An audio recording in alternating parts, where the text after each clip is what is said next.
The beautiful base you're looking at right now, Dawnfjör, is about to be destroyed. But the reason it's being destroyed is fascinating. You see, on the oldest Anarchy server in Minecraft, everything gets griefed, given enough time. Since there are no rules, one way or another, bases get found and wiped out. But the reason this base will be destroyed today is that the owner is allowing it to happen. A few hours from now, a team of 4 griefers will be coming in to burn the city to the ground. But why? Why would a base owner who spent countless hours on this work of art go along with griefing his own creation? It's complicated, but today's story is one of friendship and unity, but also a story about how even in Minecraft, the in-game politics between groups can cause a wave of destruction that everyone gets caught in. I hope you're ready for today's history lesson, because it's a long one. Our story begins 7 years ago. The year is 2013, when Minecraft was at the top of its first wave of popularity. A player named D-Loaded started a base with some high school friends on a small Minecraft server. They gave their base the name Dawnfjör. They originally thought the name meant Father's Gift in German, but after they found out the translation was incorrect, they stuck with the name anyway. Eventually, this original base was destroyed, but D-Loaded decided his next base would have the exact same name, so it turned into a tradition for each of his bases to be named Dawnfjör. Even if the bases got griefed, they could be rebuilt elsewhere and keep the same name. D-Loaded would spend the next 3 years traveling to different Minecraft servers building a new version of his base on each one, making him one of the earliest people to establish a set of megabases across multiple Minecraft servers. By 2016,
on January 14th, 2017, and Bubba J arrived to attack.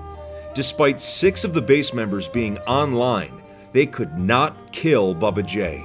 Despite losing the base, the footage seen here, taken by Herm, got him even more attention in the community.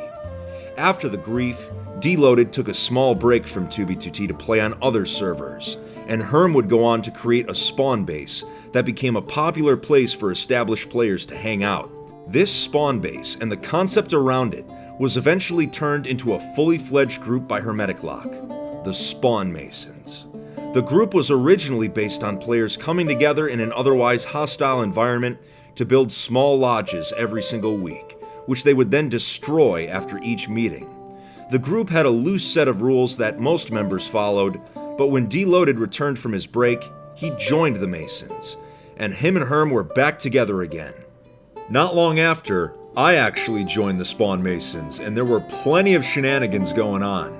But this would not last forever, because near the end of the summer, during the grief of the base Summermelon, my comrade Alpha Computer and I ended up killing a fellow Mason during the raid. Since harming another member of the Masons was against the rules of the group, some of the members wanted us kicked and demanded a vote. Hermetic Lock urged the group that the rules were being taken too seriously and had not been enforced in the past. It was just a block game after all, and the Masons were meant to be lighthearted fun. But the group voted. Alpha Computer was kicked out, but I was allowed to stay since I had apologized to the member that we had killed. But I didn't win that vote by much. Not long after this ordeal, Herm stepped down as the leader of the Masons. It wasn't fun for him anymore. It was meant to be lighthearted fun, but had become closer to an actual cult, with members taking the game far more seriously than even longtime 2B2T players. Herm disbanded the entire group, but not long after, the more dedicated members brought it back on their own. Herm remained part of these new Masons and preferred to work on his own projects from the sidelines. I chose not to join the Reformed Masons and parted ways with the group, though I remained good friends with many of them, especially Herm.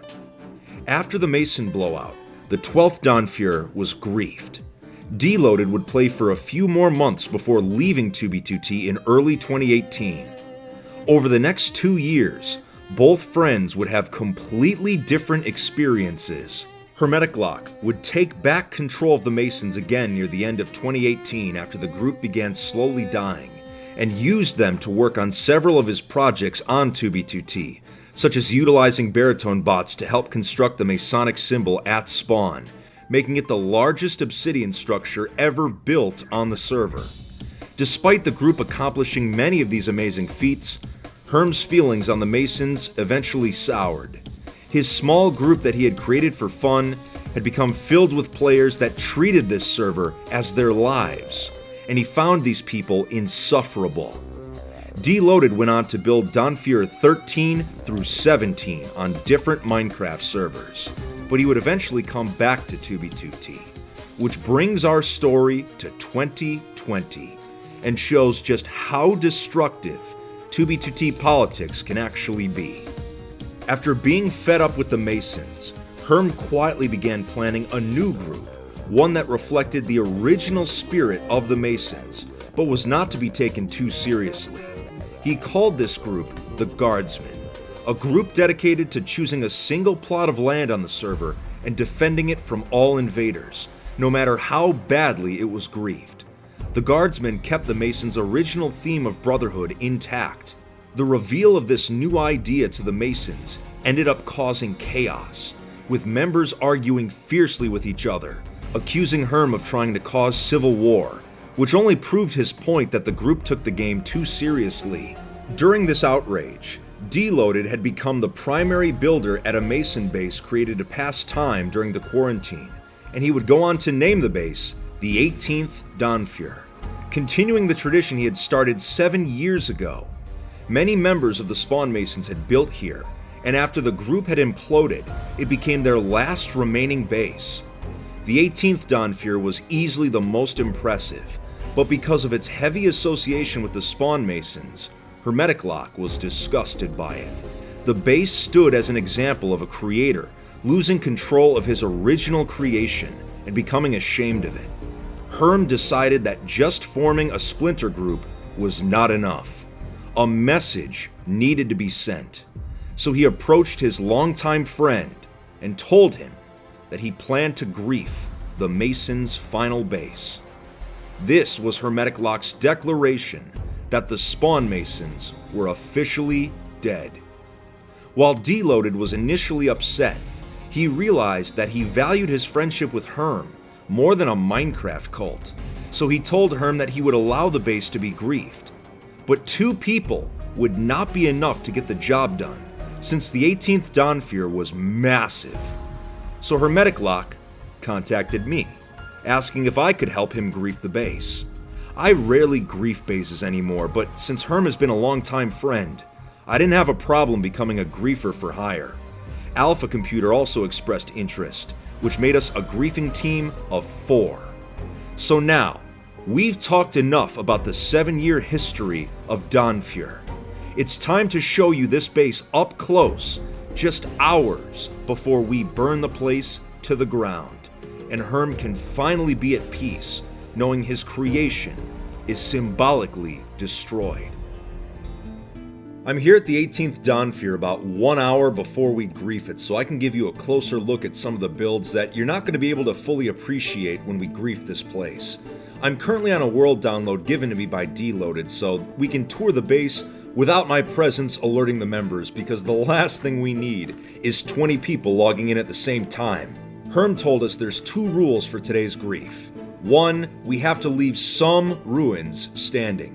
When I grief, I usually make the base unrecognizable, but Herm is a fan of beautiful looking ruins, so it is what it is. But 2, there's a dupe stash nearby that we are not allowed to touch, so that select members of this base can take what they need before they leave here for good. This is a big conflict between the Masons and the Guardsmen, but I don't really care about their politics. I'm just here because Herm needed a hand, and I wanted to see a cool looking base. You've seen the massive tower, so let's show you the Undercity. This entire section of the base is an underground city built beneath the main city on top. So just looking around, this is going to be very useful for laying TNT so we can blow up some of the buildings from underneath rather than having to go all the way up on the top and the roof. Oh yeah, that ceiling, I'm going to have a lot of fun putting TNT on that bad boy. But I'm glad we can tour the base like this because it offers us a way to sort of plan out the grief.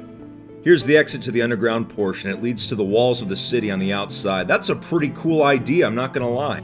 Up on the top again, here is the northern district of the city. There's tons of houses and stuff. There's banners everywhere. I mean, just the amount of detail put into just the outside of these structures is pretty crazy.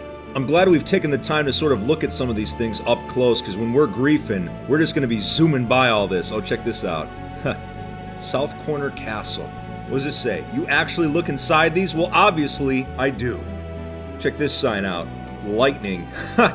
Oh, because it's got a wooden roof. That makes sense. You know, now that I think about it, if we used a flint and steel, we could burn down the majority of these buildings on the top here. We could save so much TNT by just burning them. Oh, that's genius. But I see the massive cathedrals over here. I want to check these out next. So what do we got here? Let's see. Donfjord Dance Hall. Oh, nice. I don't see anyone dancing, though. Here is the Great Hall. Now, believe it or not, Deloaded told me about this specific build. Apparently, he built it in less than a week. Like, it did not take him long at all, which is crazy, because look at this place. It's got this little throne here and everything. Yeah, I could get used to this. But anyway, there's still more of the base to see. We're on the opposite side of the cathedral's top side here, and before we check out the member board, I want to take a look at some of the builds over here. We've got a massive totem pole that's made up of some of the members of this base in pixel art form. Here's a giant man-made mountain, and of course, the cat balloon. Oh, that's going to be a fun one to blow up later, I can already tell. But anyway, let's check out this member board right now, way up this staircase. And right there, that's what we're looking for, the member board, so we can see exactly who was here and when. Wow, that's quite a few members that have been here just in the past few months. If we go through here, I believe this is where a large part of the items at the main base are held. I mean, look at all these chests, all these shulkers. This is definitely a storage area, and it looks like we've got more storage here, but also bedrooms. So some members of the base did sleep around here. I mean, you can see by the beds. Oh, check this out. So each bedroom had like a little balcony overlooking the valley down there, that big savanna biome. That's a pretty sweet view. Yeah, not bad. Not bad. We've got the last little section of the storage here, but there's also an elytra runway, so players going to and from the base could carry supplies. That's pretty genius. This is the final section of the base before we start the grief in about an hour. But there's a red building over there. It's pretty empty, so not a whole lot to show, but this is Nordic's Tower. It's got like this spiral of grassy greens going all the way up to the top of the actual build. I mean, if you saw this thing from far away, it would seem very intimidating. And even at the top, there's like a little watchtower area. You could probably fly in there with your elytra. They got a fancy chandelier. This is a very good-looking build here, so overall, I like it. I like it. Well, anyway, it's time to start talking about the grief. In about an hour, we're going to be logging into 2B2T to carry out this raid, and hopefully we can get the entire job done without being spotted. With all 4 of us working together, it shouldn't take more than about an hour to grief this entire thing, but that's assuming everything goes according to plan. Let's do this.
Mission accomplished. We griefed the entire base without getting spotted. And there's the dupe stash that Herm was telling us we can't touch. Just one shulker. Come on, man. Just one shulker. So Dawnfur, a base started 7 years ago by a builder and his friends on a completely different Minecraft server, ended up being at the forefront of an almost civil war between groups on the oldest Anarchy server in Minecraft. I guess the question now is, what's going to happen next? If you enjoyed today's video, consider subscribing to the channel and leaving a like. I would greatly appreciate it. Also make sure to follow me on Twitter and Instagram to stay updated on when new Minecraft content is coming out. But that's it for today, everyone. Take it easy, and I guess we're gonna have to see what happens.